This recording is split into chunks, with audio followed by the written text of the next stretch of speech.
Yes. Renounce your heritage. That was the advice given by a Conservative candidate to an Edmonton resident when he asked him about Bill C-24.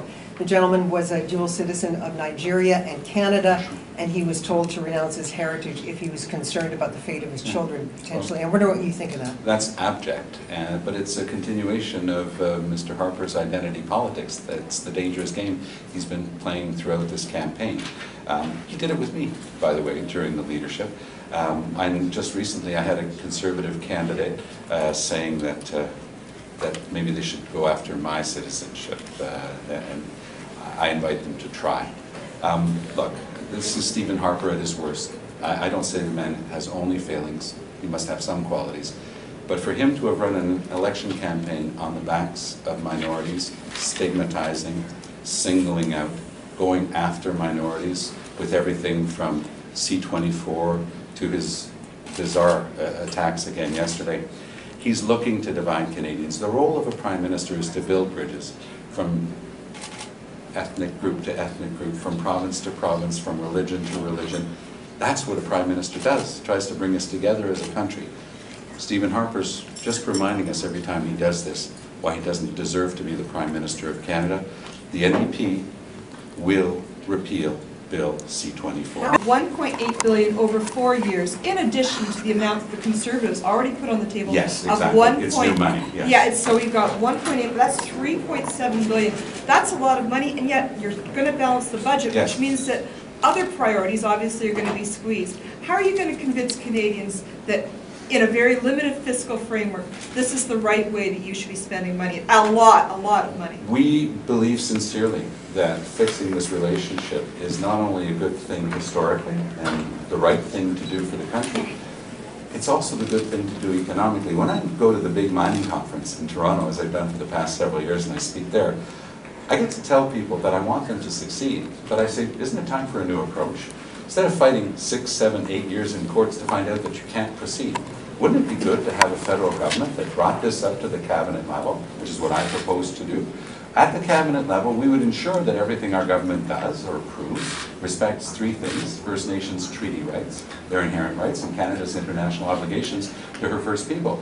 Romeo Saganash, who's the Member of Parliament for Northern Quebec and a native Cree of the province, has said that he worked on writing the United Nations Declaration on the Rights of Indigenous Peoples, and that was part of the message today. You don't have to give anything up to participate in the political process in this country. And First Nations, Inuit, and Métis peoples in Canada this year can help determine the results in as many as 50 ridings, and that's another way of saying they can decide the result of this election. So that's why it's so important to get this right, but you're completely right, this is new money on top of what the Conservatives' fiscal framework, and every step of the way, Gloria, the NDP's been clear, we're going to get rid of this. For example, we're going to get rid of Mr. Harper's massive reductions for the largest businesses. We're going to make them start paying their fair share. We're going to get rid of his income splitting scheme. We're going to take the CEO stock option loophole and get rid of it. We've been clear what we're going to do differently. I hope it comes as no surprise to anyone that I don't start from the basis of keeping everything that Stephen Harper has, and anything new I want to do has to be added to it.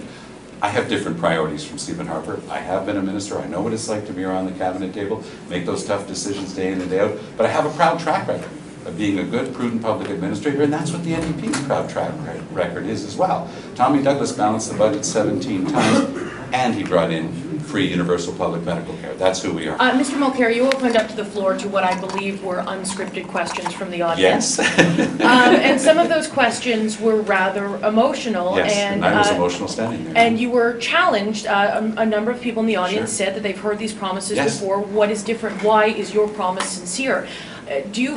What is different about your promise this time to these communities, and what was, when you heard these emotional pleas about families not having futures and younger generations having futures, what is your take on that? It is emotional, Katie. It's emotional for Catherine and me.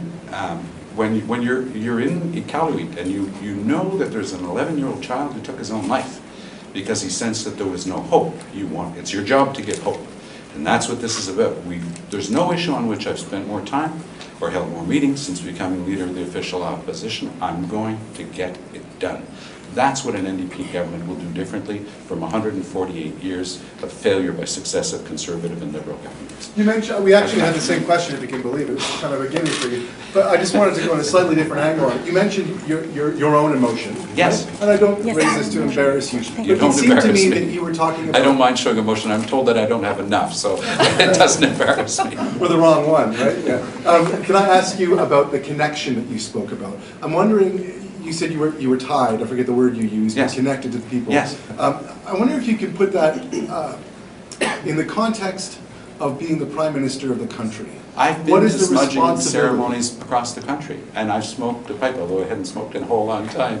But I can remember being at a sunrise ceremony on Victoria Island near Ottawa a couple of years ago. I mean, we were out there first thing in the morning simply because I wanted to show respect. This is about the 3 R's: respect, reconciliation, and recognition. And that's what has to change. I guess you could add a 4th R, which is the relationship. The relationship itself is broken. And it's a humbling experience because you learn so much going across the country on these issues. In BC, almost total absence of treaties, completely different perspective on how you have to get to solutions. And yet they're doing quite well in BC on education issues, better than most. Quebec, nation to nation, born out of the shutting down of the James Bay project, rushing in to make sure that resource development could be done. And it was found by everyone, successive governments, that a respectful nation to nation approach was the best way to do it. So you have to pick up from those experiences, use the best things that are available. But Catherine and I traveled for the whole summer in 2013 on what we were calling a listening tour. And boy, do you listen and do you learn. And so I come at this with the deep conviction that we can repair that relationship with our First Peoples, and it starts with recognizing that it has to be nation to nation.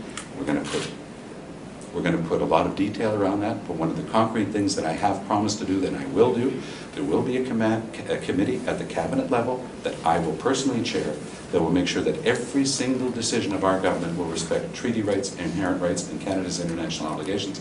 And Romeo Saganash, who wrote part of the United Nations Declarations on the Rights of Indigenous People, is going to be beside me to make sure we do just that every step of the way.